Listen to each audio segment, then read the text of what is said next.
NFL teams look at draft prospects in one of two categories: guys who can help me now and guys who can help me down the road. When you only have 6, 7 picks in a draft, that latter category is a luxury most teams can't afford.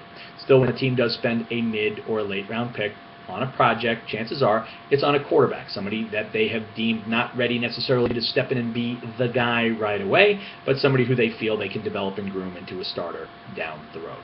Now, let's face it, there aren't a lot of teams who aren't looking for, who don't have an immediate need at quarterback in the NFL today, so there aren't going to be a lot of teams in that market. But for those who are, it might be wise to consider Logan Thomas from Virginia Tech.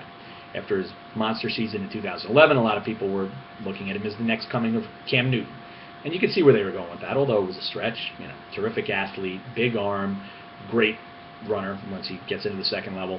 But let's face it, Thomas was never going to be any NFL team's primary run threat in the red zone as Cam Newton became his first couple of years with the Panthers.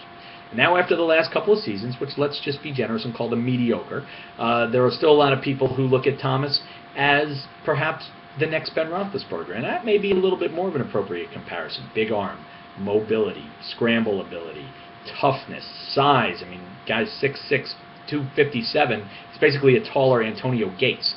But let's not forget that Roethlisberger was a far more advanced passer coming out of college than Logan Thomas is at this point, although he's going to own every Virginia Tech passing record by the time he's done that. To me, the most appropriate comparison is Ryan Mallett, who the Patriots took in the third round of 2011, a guy who they have given a lot of time to develop and groom as the potential heir to Tom Brady's job. And I think there are some teams that are going to look at Thomas as the same kind of guy, a guy who continued to develop as a quarterback, and he's taking great strides in his mechanics and footwork this year, but a guy who has the tools and the talent to potentially be a starter some way down the road.